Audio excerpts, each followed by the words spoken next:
para supostamente atingir os seus objetivos, eventualmente vir com uma ofensiva terrestre, se for o caso, que é uma discussão também dessa guerra, por sinal. Mas Israel está lá e está entregando e, assim, tem coisas que Israel está fazendo, além da morte, né, do líder supremo. Esses últimos dias aí matou Larijani, que era uma figura importante do regime que supostamente estava tocando o país. Antes mesmo dessa guerra. Desde a outra guerra do ano passado, de 12 dias de duração, em junho, o Larijani é tido como alguém que está tocando as coisas. Entendi. E ele não tinha aparecido, desde que começou a guerra, ele não tinha aparecido em público. E ele apareceu, hoje já faz uns 6, 7 dias, talvez ou mais, mas ele apareceu e aí 4 dias depois da sua primeira aparição pública, morreu. Israel matou ele. Então Israel está fazendo uma caça meticulosa, homem a homem, de todas as lideranças do regime. Essa é a parte de Israel. Essa é a parte de Israel.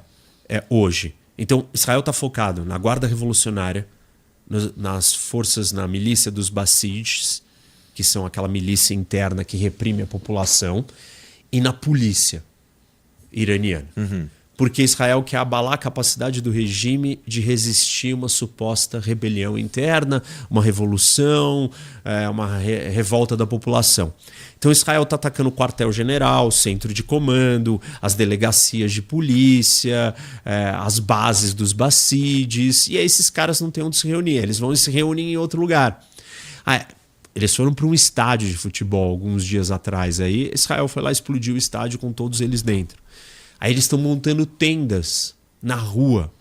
Israel está atacando as tendas. E a população iraniana está indicando, tem um checkpoint, tem uma barricada ali.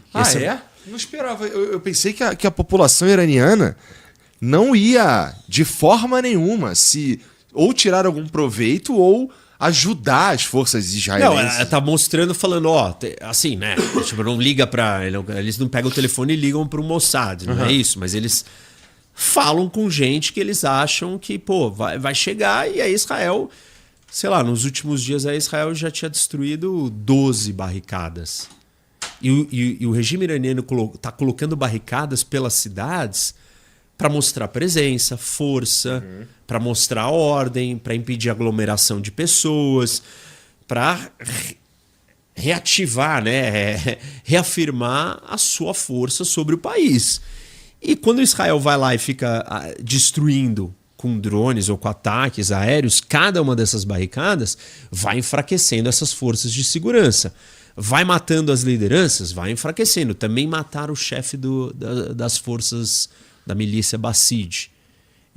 Então, Israel está conquistando esse espaço. Tem uma outra coisa que Israel está fazendo muito interessante. Os agentes de inteligência do Mossad estão ligando para os comandantes das forças de segurança iraniana. E falando assim, Igor, você é um comandante aqui daquele negócio ali, eu sei como você chama, eu sei onde você mora, eu sei o que você faz, e se a gente tiver manifestação das pessoas, se você der o comando para matar os manifestantes, você vai acabar que nem o líder supremo. E tem algumas das gravações ali que o cara fala, não, eu tô do seu lado, tal. Óbvio, a maioria não fala isso, mas tá dando o recado. Eu sei quem é você, eu tô te ligando no seu telefone e a coisa pode não ficar boa para o seu lado se você seguir nesse caminho.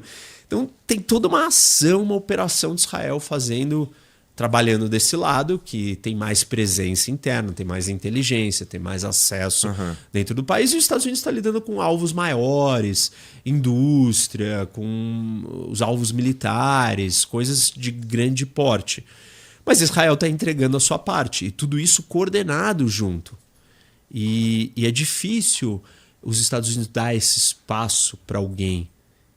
Essa posição. Essa posição e confiar que vai dar certo. Né? E assim, isso tem a ver com outras discussões. Óbvio, a gente sai numa tangente aqui, depois a gente volta. Mas tem a ver com uma discussão...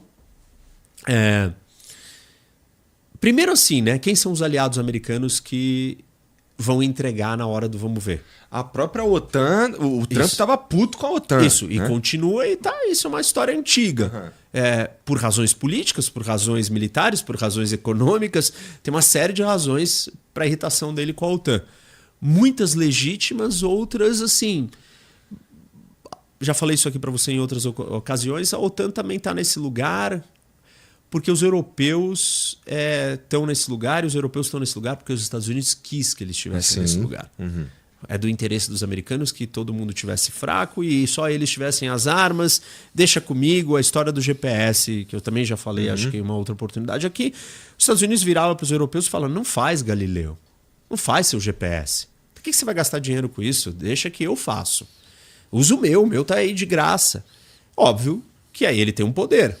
Ele tem o botão de desligar o GPS, os outros não. Mas assim, eventualmente a Europa acabou construindo o seu. Mas então os europeus chegaram nesse lugar em parte porque os Estados Unidos induziu eles a isso. Ok, os Estados Unidos pode mudar de ideia. E está irritado. Mas aí, então, os Estados Unidos têm poucas alternativas. O Japão também não é essa alternativa. Essa discussão que acontece com a Europa também acontece com o Japão, num outro tom, menos atrito. Quem é que é o aliado americano que vai ter soldados, armas, tecnologia, capacidade, inteligência, que entrega, que traz resultado? E que, de certa forma, eu não sei se o quanto que isso é importante, Rock, mas Israel tá é um território que seria importante para os Estados Unidos ter um aliado lá. Sem dúvida. Né? Sem dúvida. Tanto que isso é uma coisa interessante. O Trump, ele muda a localização do comando que Israel responde na estrutura militar americana. Ele tira do comando europeu e coloca para o Oriente Médio, que é o CENTCOM, que é o Central Command. E quando ele faz isso, ele claramente, o que ele está fazendo? Ele fez isso no primeiro mandato. Ele vira e fala assim: Israel é uma força e tem que ser uma força no Oriente Médio. E ao fazer isso, ele abre as portas para todas as movimentações militares que são organizadas no Oriente Médio para Israel participar. Então, todas as coisas que são coordenadas com os outros aliados americanos do Oriente Médio, que são os países árabes e do Golfo, Israel passa a fazer parte. Então, começa a existir um intercâmbio militar de Israel com as outras forças árabes, que facilita, por exemplo, ou reforça os acordos de Abraão. E reforça também essa proximidade de Israel já estar integrado na região. Porque Israel sempre operou na região por conta própria. E os Estados Unidos trazia Israel ou protegia Israel de fora. Mas não necessariamente como um membro da região. E quando ele faz isso, ele coloca Israel nesse lugar. E parte das operações que a gente assistiu em 24 e 25, do confronto de Israel com o Irã, Israel se defendeu porque toda essa estrutura já estava montada. E no governo do Biden, nós temos um grande exercício militar entre Estados Unidos e Israel, que é a primeira vez que você tem um exercício militar com um aliado da região, podia ser outro, Arábia Saudita ou outros países ali, que tivesse operando em todas as frentes. Marinha, Força Aérea, Exército, Espaço, Cibernético, tudo. Isso aconteceu já no Biden. Então, assim, tudo isso colocou Israel... E aí a guerra do ano passado, quando o Trump aceita bombardear a instalação nuclear, é só uma grande cereja que ele coloca, porque Israel já tinha feito o trabalho grosso. E tinha feito direito. Então, os Estados Unidos olhou e falou: custo baixo para mim, né? Israel fez essa história toda e tá bom, eu vou entrar e vou tirar os frutos ou os ganhos daí sem correr risco. E nesse momento o Trump acerta, né? Ele fala: me dei bem.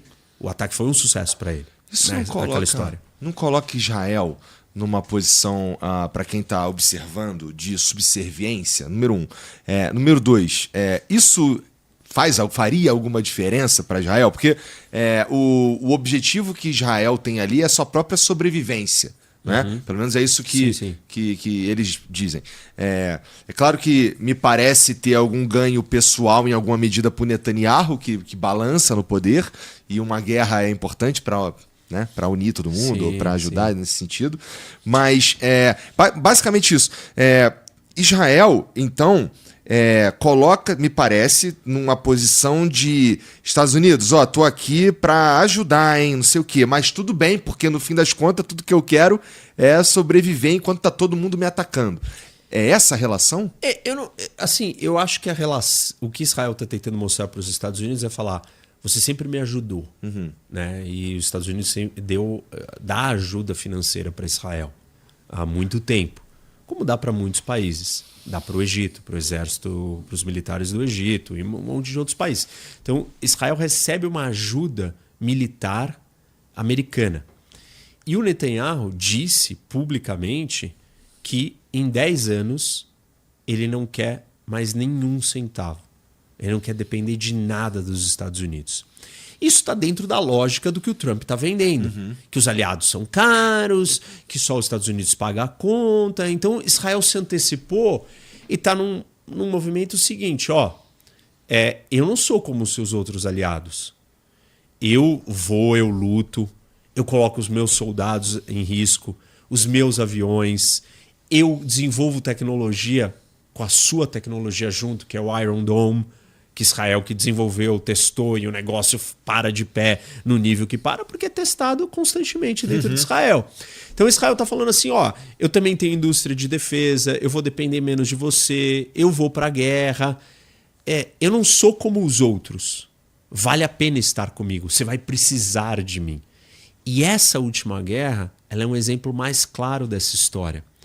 Então, ao mesmo tempo que existe uma tensão, né, nos Estados Unidos com as rupturas da polarização, seja dos democratas se aproximando do mundo islâmico, que a gente assistiu com manifestação pró-Hamas em um monte de lugar, a esquerda americana, né, o mundo woke se conectando com o islamismo, isso claramente vira um problema para Israel, ou com uma direita, uma franja da direita mega radical, que também está vindo com esse discurso. Tucker Carlson da vida, Nick Fuentes, essa galera aí. Os caras mais hardcore do MAGA mesmo. Muito hardcore e que são caras assim, estranhos, porque são guinadas de discursos assim bem difícil de explicar de onde que ela vem. E tem um monte de especulação. Inclusive tem uma discussão aí que o Tucker Carlson, na verdade, é um espião iraniano. Não tem confirmação disso pública. Eu tô falando uma coisa que tá se falando de bastidor, mas nenhum veículo oficial falou disso. Mas a história é a seguinte. A CIA está investigando o Tucker há um tempo e antes de começar a guerra, o Trump chamou ele para uma reunião no Salão Oval, na Casa Branca. E ele foi. E aí o Trump virou para ele e falou. E aí ele perguntou: e aí? Mas o que você vai fazer? Você vai atacar o Irã? E ele já sabia dessa informação, falou: não, isso daqui é só posturing, né? Eu só tô posturando, só tô fingindo que eu vou fazer alguma coisa para extrair alguma concessão. E aí o Tucker foi lá e falou pro regime iraniano. E, na verdade, isso foi parte da estratégia do Trump para fazer a ação e pegar o Irã de surpresa. E aí conectam isso com a história. Por isso que o Ayatollah estava achando que não ia acontecer nada e saiu do bunker dele e Israel conseguiu matar ele. E aí que a CIA está investigando, em breve Tucker Carlson será preso. Essa é vai ser acusado, incriminado... Cara. Vai ser uma puta virada maluca, cara. Se isso acontecer, realmente é um plot twist incrível. Mas, assim, o comportamento do Tucker é muito estranho. De verdade. Por quê? Porque ele era um cara super nacionalista. E agora ele só fala que a Rússia é o máximo, que o Irã é o máximo. Aí ele recebe dinheiro do Catar. Todas as coisas mais esquisitas estão acontecendo. E o discurso dele virou uma coisa muito, muito louca. Ou seja, tudo isso para explicar que existe um contexto político que Israel tem que navegar. E esse contexto mostra que as coisas não estão indo bem politicamente com essa polarização e com esse tipo de ideologia ganhando espaço dentro da política americana. Entendi. Então Israel está se posicionando diferente, falando, bom, deixa eu mostrar o meu valor, né? E não é um valor de subserviência ou de irmão menor. Deixa eu mostrar para os militares americanos, que são os caras práticos, pragmáticos, que tem que lutar a guerra. Amigão, onde você quer saber qual é o alvo que você tem que atingir lá, quem tem o espião infiltrado sou eu. E na operação para matar o líder supremo, os agentes da CIA trabalharam junto com o Mossad e tinham um espião de campo da CIA que deu a informação final para Israel fazer o ataque. Então, uma mega coordenação prática, institucional, falando, na hora que a coisa apertar, pergunta para os seus caras que vão para a guerra quem que eles querem estar do lado. Tipo isso. Segunda coisa, o discurso do momento é não vamos gastar dinheiro com aliado. Aí o Netanyahu já se antecipou e falou, Israel não quer mais dinheiro americano em 10 anos. Nós estamos trabalhando para isso. O último contrato de ajuda da última lei vai vencer e acabou, porque é por períodos longos, não é a cada ano que você renova isso, mas o negócio diz que é, portanto... Notícia urgente. Você ainda não deixou um like, comentou e se inscreveu. Isso é uma vergonha.